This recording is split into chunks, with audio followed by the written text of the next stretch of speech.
Karibu sana. Naomba tusimame, Simame wakati waziri mkuu anakuja. Karibu sana Mheshimiwa Waziri Mkuu.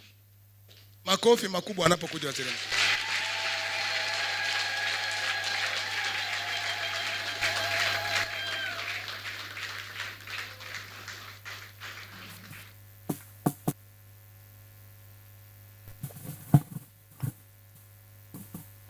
Naomba tukae.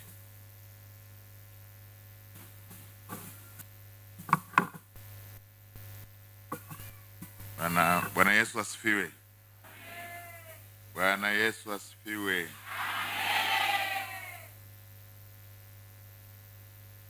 Mheshimiwa baba yetu Askofu Danford Obadia, askofu wa jimbo la Singida Kaskazini, ambaye pia leo umeisha neno la Mungu. Baba yetu Mchungaji Yona Suleiman,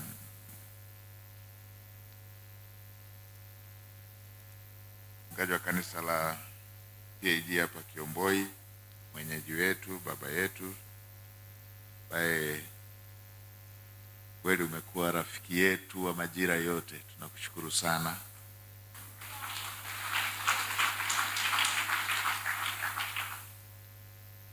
Mheshimiwa mkuu wetu wa mkoa wa Singida, dada yangu Halima Dendego, pamoja na msafara wote ambao tumeambatana, tambua kipekee uwepo wa Mheshimiwa mwenyekiti wetu wa CCM mkoa wa Singida, mama yetu Martha Mlata, katibu tawala wa mkoa wa Singida Fatma Mganga, na waheshimiwa wa bunge la Jamhuri ya Muungano wa Tanzania, kimona Mheshimiwa Grace Mkoma, pamoja na msafara wote, akiwemo Mheshimiwa mbunge wetu mkazi na Mheshimiwa mkuu wa wilaya ya Iramba, na wote ambao wamejumuika nasi. Bwana Yesu asifiwe. Na mimi niungane nanyi wote kumshukuru Mungu kwa kibali hiki cha kujumuika wote asubuhi ya leo. Niliwamisi sana sana.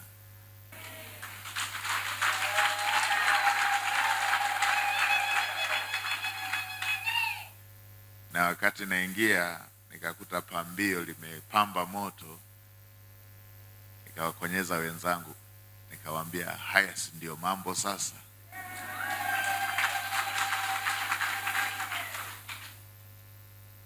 Tunawashukuru sana kwa nafasi hii. Nimekuja jimboni nikiwa na ajenda mbili.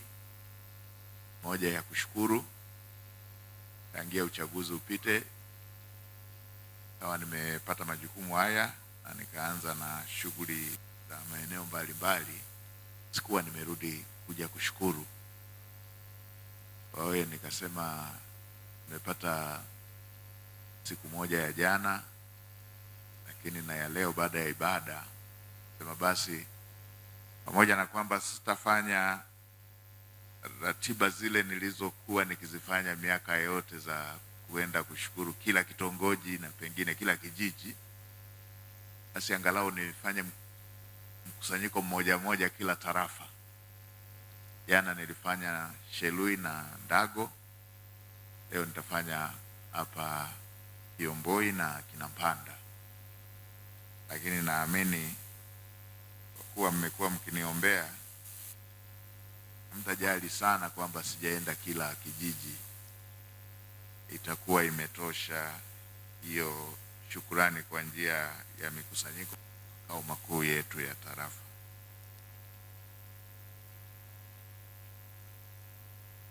Mheshimiwa Baba Askofu na waumini waumini wote, tangu kuanzishwa kwa kanisa la TAG hapa nchini, limekuwa likiwafundisha watu kufuata maandiko na amri za Bwana wetu Yesu Kristo. Na kwa kweli, kama ambavyo nimekuwa nikisema, TAG kwetu sisi Iramba imekuwa si tu ibada peke yake na si tu mafundisho ya kumjua Mungu peke yake, lakini pia imebadilisha hata maisha ya kila siku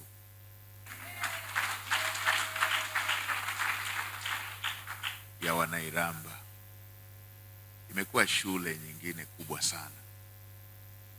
Na Baba Askofu, nakumbuka nimekuwa nikitoa mfano kwamba mimi nimepata bahati ya kuyajua sana maisha ya Watanzania kufuatia mazingira nilikozaliwa. Kwa moja ya shule ambayo tumeipata ilikuwa ni kupitia TAG. Kujitoa kwenu kumebadilisha sana, kumeisaidia serikali, kumeisaidia nchi yetu. Nimekuwa nikitoa mfano. Mimi nilianza kuwaza kwamba muda nitakuwa mbunge wa wilaya hii nikiwa shule ya msingi. Kwa shule ya msingi. Moja ya jambo lililokuaga linanipa mashaka yangu kwamba lakini wakati wa uchaguzi nikitaka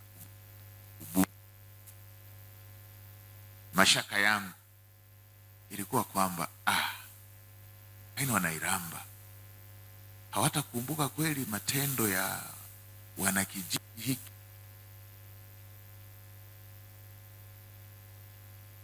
Na nilipoanza kugombea, wakati natembea nikawa nasubiri kama wataniuliza, wewe utoke kijiji kile cha Wezi kweli wewe?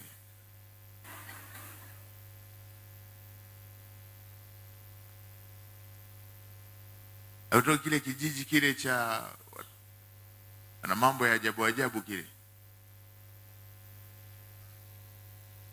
Kwa nini? Sababu ndio kilikuwa kijiji cha porini zaidi. Kilikuwa kijiji cha porini zaidi kwa wilaya hii, na mambo yake yakiwa ya porini sana. Mimi nimeyakuta, sikusimuliwa, nimeyakuta kwamba ukifika msimu wa kulima, unafika msimu wa mvua, inapigwa yowe, inafika tu majira fulani hivi, na nakumbuka ilikuwa mwezi wa Pilipili hivi, inapigwa yowe, wanaenda wanakaa kwenye kamti fulani hivi, wote kijiji kizima hamna kukosa, na wanapitisha azimio kwa wiki 2 zijazo hakuna mtu kuingia shambani ili mvua inyeshe. Wenyewe wanashana na mbuzi nini, wanampelekea yule aliyetoa agizo. Halafu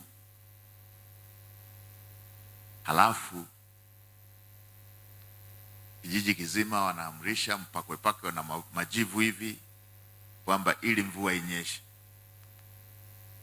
Mimi nikawa nachukia, kwa sababu muda ule wanaposema tusiingie mashambani, wakawa wanatukosesha matango, yameshaanza kuwa tayari. Eti ili mvua inyeshe. Nyiramba kuwa na msemo wao, wanasema ukali ili kuenda kumugunda kali mbwane. Kamti kao fulani hivi kalikuwa na majani ya kauki kwamba papo tekelo. Nilipoanza kusoma geography baadaye nikajua kumbe yule mzee alikuwa anajifanya mganga wa mvua, kumbe alikuwa amesoma tu majira, kwamba mwezi Februari kwa mkoa wa Singida kuna wiki kadhaa hazina mvua. Ikielekea mwezi wa 3 mvua zinarejea. Yeye ana time muda ule ule. Wiki hizo 2 anawaambia wasiende shambani. Alafu kwa majira tu kwamba ndo mvua inarejea, wanamshangilia, wanampa na mbuzi na kila kitu. Atulia mbuzi wetu tu. Sasa akaja mchungaji tokea Singida, mchungaji wa TH. Akasema, akawa anapanda mlimani, kwa sababu wakati ule akiita mkutano hivi, attendance ya watu hawatokei. Kwa hiyo akawa anasema hata wasipokuja hapa nilipo watasikia. Akawa anapaza sauti kwamba twendeni shambani, hamna hiyo ukali, twendeni shambani na mvua itanyesha na mbuzi sitoi. Wazee walikuwa wanaogopa, itakuwaje sasa? Akaenda mchungaji, akaenda na watoto wake wa kiroho, baadaye wakawa wanaenda. Mwanzoni wazee walidhani mvua ikinyesha kwake haitanyesha, wakashangaa ikanyesha kote na ikaja tu majira yale. Baada ya hapo wakaanza kuongezeka na wengine hata ambao hawakuwa wafuasi wake, wakawa wanasema mbona mchungaji alienda na mvua imenyesha tu. Baada ya hapo siku hizi nikipita pale kijijini, hata kale kamti sijui kalienda wapi, na mvua inaendelea kunyesha vile vile. Kwa hiyo Baba Askofu anasema kila siku tunashukuru sana, imeturahisishia sana njia ya kuamini ukuu wa Mungu kupitia yale ambayo yalikuwa yanaonekana. Lakini pia imetusaidia kwamba kama nilivyokuwa nasema, nilikuwa naogopa kwamba watu wasije wakarejea. Kulikuwepo na vitendo vingi vya kihalifu hati ule. Mtu anamsingizia mama yake mzazi kwamba anamloga mwanae, kumbe mtoto wake ni malaria tu. Badala ya mtoto kupelekwa hospitali, yeye anahangaika kutafuta wauaji wa kukodi, uhalifu mbaya wa kinyama. Ambayo na baadhi ya mikoa bado tuna tabia hivyo. Kwa Baba Askofu, endeleeni kufungua sharika nyingi zaidi na zaidi, hasa katika mikoa hiyo ya wafugaji ambao wanaweza wakawa bado wako na tabia kama zile. Uhalifu wa kinyama unakuwa mwingi sana. Mtu anaua mama yake kwa sababu mtoto kaugua, mwanae kaugua malaria. Nani aje auwe mjukuu aache kukua wewe mwenyewe aliyekuzaa? Wakati alipokuzaa ulijitambua? Kwa hiyo ilikuwa imani, mambo ya ajabu yale ambayo kupitia ibada yamebadilisha mambo hayo ambayo yalikuwa ya giza. Kanisa hili liliendelea kutoa mafundisho ya matendo mema Kristo kama msingi wa matendo ya kiroho ambayo tunapaswa kuyaishi. Na kweli kama nilivyosema, imekuwa mwanga mkubwa sana. Nimesema wakati huo kanisa hili lilikuwa limejikita kwenye kukuza ushirikiano kati ya Wakristo na madhehebu mengine, na hivyo sisi kama serikali tumekuwa na kila sababu ya kuwashukuru baba zetu maaskofu pamoja na wachungaji wote. Serikali inatambua umuhimu wa kanisa kwa jinsi ambavyo imechangia mafanikio yaliyo mengi, na mimi nimeendelea kuwashawishi wenzangu serikalini kila wakati kuzingatia ushirikiano, umuhimu wa ushirikiano huu. Tuna mambo ambayo tunayasimamia kama serikali, lakini zote tutaendelea kulinda mazingira bora ya kuendesha ibada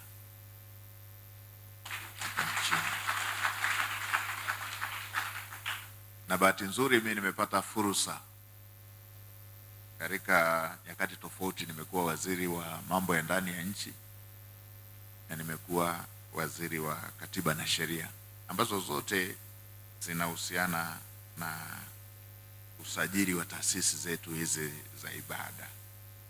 Kwa tutaendelea kuyasimamia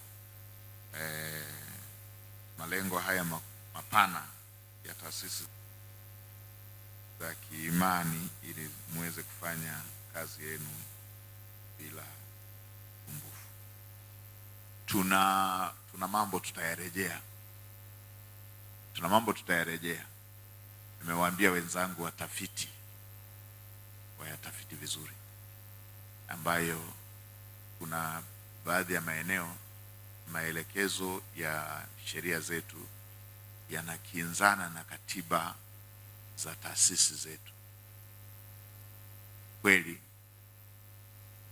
mimi kila wakati likija jambo ambalo naliona linahamasisha uasi kwenye taasisi zetu, huwa nasema lazima tukatae na tufute uasi wa aina hii mara zote.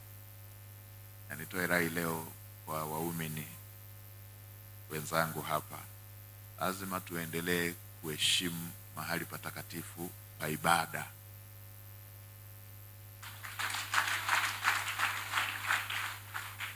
Mimi nilipokuwa waziri wa mambo ya ndani nilikuwa nawaonya wale wanaogombana, nawaambia ninyi tunawaheshimu kama yule punda aliyembeba Yesu. Alipomshusha Yesu hakuipata tena heshima hiyo. Usipeleke fujo kwenye nyumba ya ibada. Ukitaka siasa, anzisha chama cha siasa.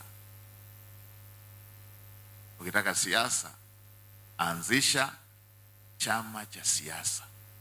Usipeleke fujo kwenye nyumba ya ibada. Wanajitokeza tu vijana hawakujua hata mbeba maono alioteshwa nini. Nikuta kesi moja wapi huku Singida, hata hawajajua mbeba maono alioteshwa nini. Nafika wanaibuka, wanaungana, wanaondoa kabisa mstari wa yaliyokuwa maono ya nyumba hiyo ya ibada. Hicho sio kitu kizuri. Lazima tuheshimu utakatifu wa nyumba zetu za ibada.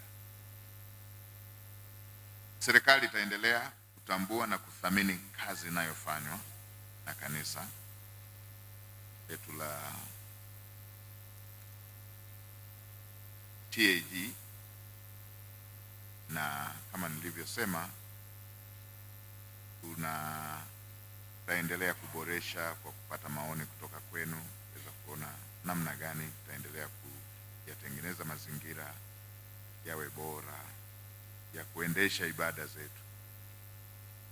Mahubiri ya kanisa letu yamekuwa msingi wa malezi bora ya watoto wa Kitanzania.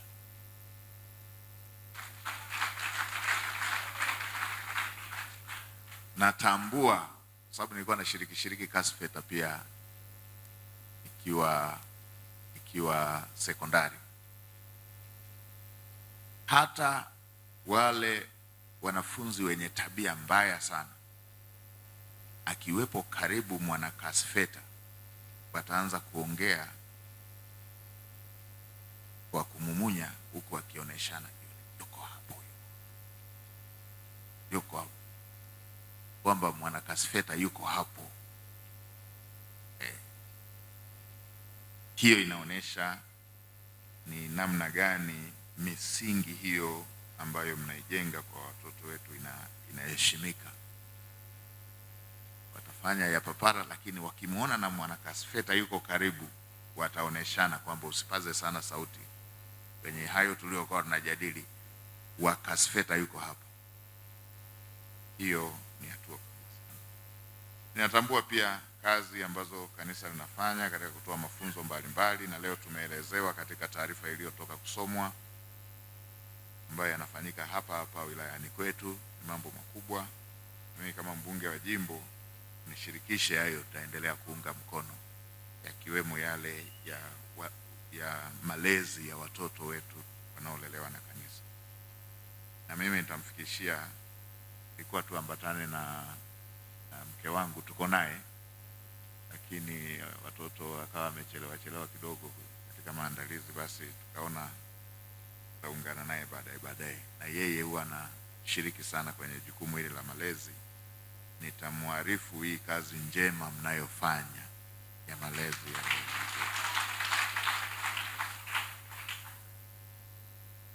niseme tu eneo moja nikiwa naelekea kumalizia, kabla sijasema mawili matatu yaliyomo kwenye risala, kwamba kama nchi tunaanza utekelezaji wa dira mpya ya 2050 na itaanza na mwaka wa fedha huu unaoanza tarehe 1 mwezi wa 7.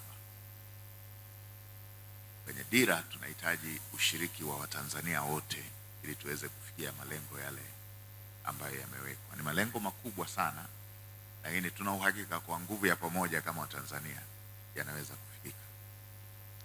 Lakini pia mwaka 2028 tunatarajia kuanza utekelezaji wa mitaala mipya, mageuzi mapya kwenye sekta ya elimu, ambapo elimu ya lazima itaanza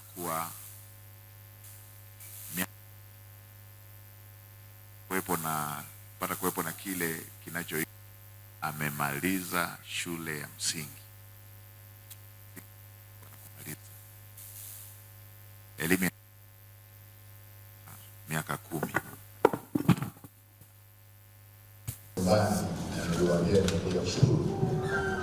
Kama ambavyo Baba Askofu pia anaisha neno leo, nashukuru Mheshimiwa Rais, na mimi niendelee kuungana na wote. Baba Askofu, nashukuru sana Mheshimiwa Rais kwa imani hii kubwa iliyotupatia.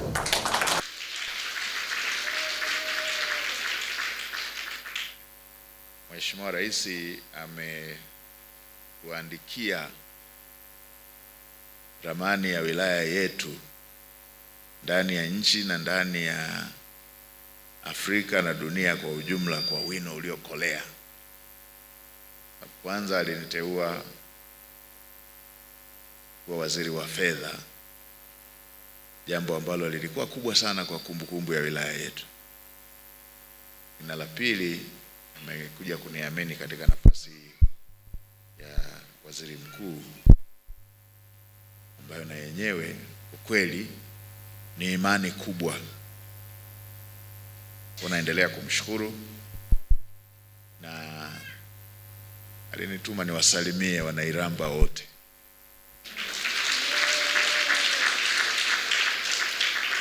Anatupenda, anawapenda, na tuendelee kumwombea Mungu ampe afya njema. Na mimi nawaambieni Wanairamba, kwa heshima hii ambayo rais ametupatia, sitawaangusha.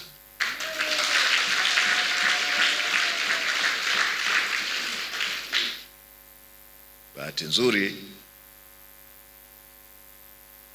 sijapewa kazi nisiyoiweza.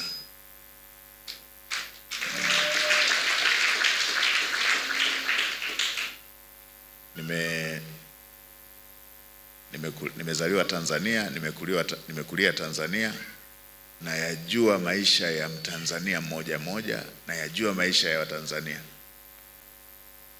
Hiyo peke yake ni shule kubwa sana. Sijifunzi mimi matatizo ya Watanzania, na yajua. Lakini la pili, nimesomea Tanzania. Nimekuwa mtumishi wa Benki Kuu ya Tanzania. Nimekuwa waziri, moja ya mawaziri ambao wameshakaa sekta nyingi, kwa kilimo, mifugo na uvuvi. Nimekuwa katiba na sheria.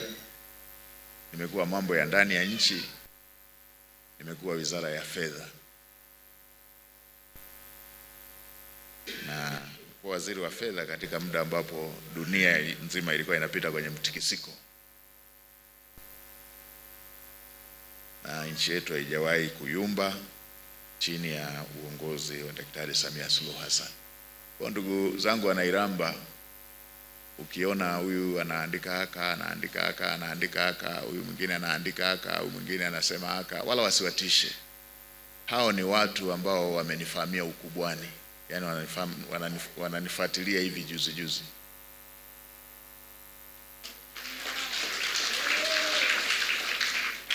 Hata wanaosema atakwama hapa, hao nimekutana nao Moabu. Yani kishindo kimewatisha wakiangalia safari ilikoanzia. Sasa wanatishikia Moabu, ndio watatafuta mpaka waganga, tulaanie huyu. Jibu atakalopata ni lile aliloambiwa Balaam baada ya maombi ya Balak, nitamlaanije yule ambaye Mungu hakumlaani?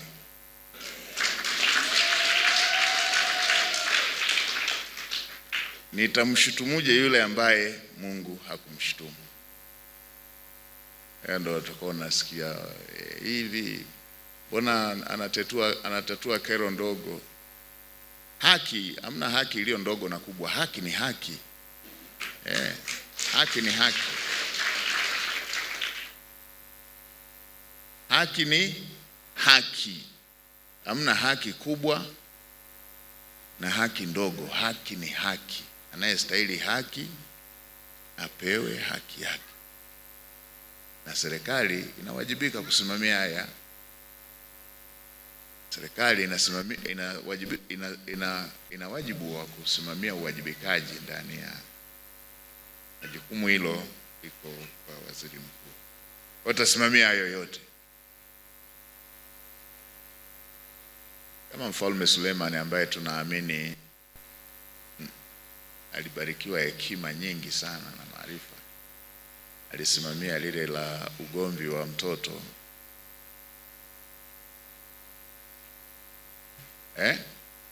Kwani hakuwa na wengine wadogo wa kusaidia hayo? Kwa nini walienda mpaka kule? Kwa hiyo nawashukuru tena kwa maombi yenu. Nimepokea na niwapongeze kwa kazi kubwa ambayo mnaendelea nayo. Baba Askofu na timu nzima, shukuru sana. Na nakubaliana nanyi kwenye ombi mliloleta la siku ya harambee. Kama Mungu akitupa kibali nitakuja.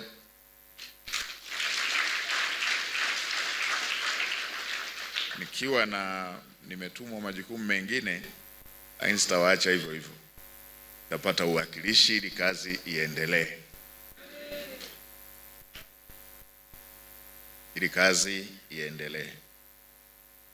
Lakini kwa kuwa kazi inaendelea hapa, kama ambavyo tumetusomea taarifa, nitaanzisha mchango leo.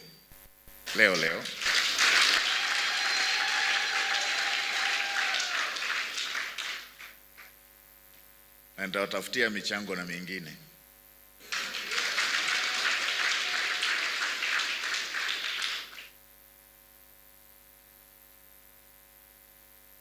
Na nitafikisha salamu mpaka kwa mama pia.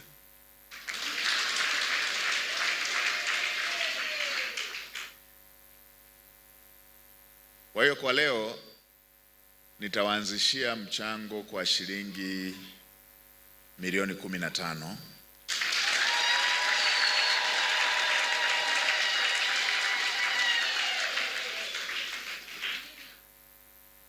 Na kwa sababu nimewahi kuwa mkusanya kodi, na waamulia na wale walioambatana nami wachangie milioni 5, watachangishana. Mkuu wa mkoa wa taratibu, alafu atakabidhiwa mbunge mkazi ama mheshimiwa Mkoma, wataleta awasilishe milioni 5.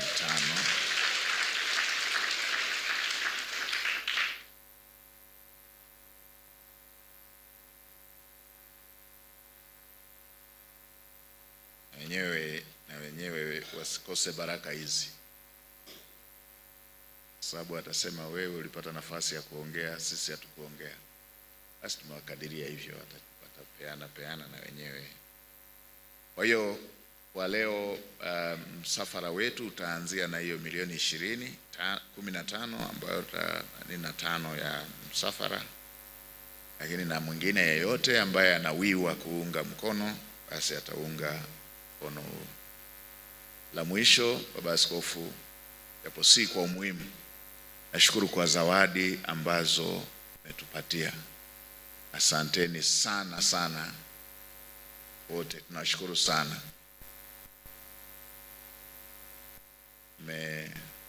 Na Baba Askofu, sitasema leo, sitafanya utani, lakini mmetufuta machozi jana. Mbuzi wetu alipotea pale Mgongo, aliyekuwa wa zawadi.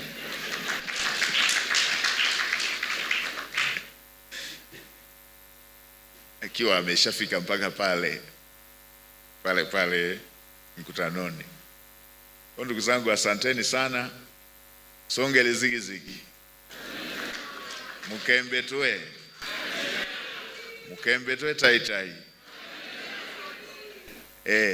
Pamoja na kwamba tutasema pale tutakapokuwa mkutanoni, lakini kwa sababu nimekuja kushukuru, nimekuja na zawadi ya ambulance ambayo itakuwepo kwenye hospitali yetu ya wilaya.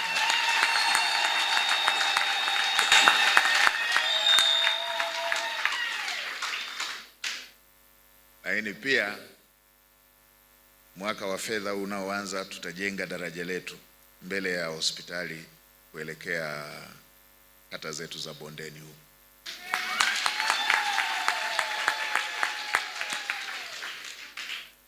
Lakini pia tumepata fedha za barabara ya lami kuanzia Kitusha, inapita Galangala, inapita Kisana, itaenda mpaka Kisiriri.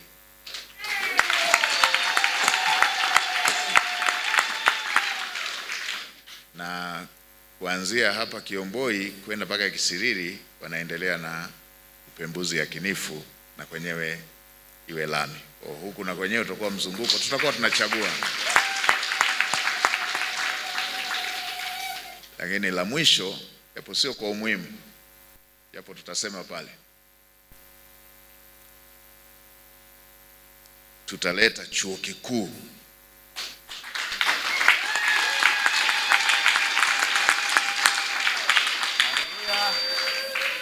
Tutaleta chuo kikuu hapa Kiomboi.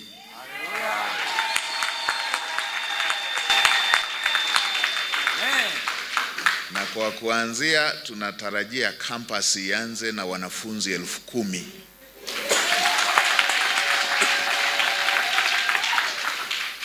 Tunaangalia eneo lililopana kidogo lenye uwezo wa kujenga chuo kikuu. Ukaguzi uliofanyika wa awali inaonekana pale uwanja wa ndege pale Kinambeu ndio eneo ambalo ni la halmashauri ambalo ni kubwa na kuweza kuwa na campus ya chuo kikuu hapa.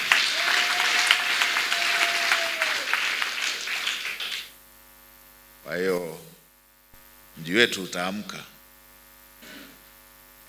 Mji wetu utaamka kweli kweli.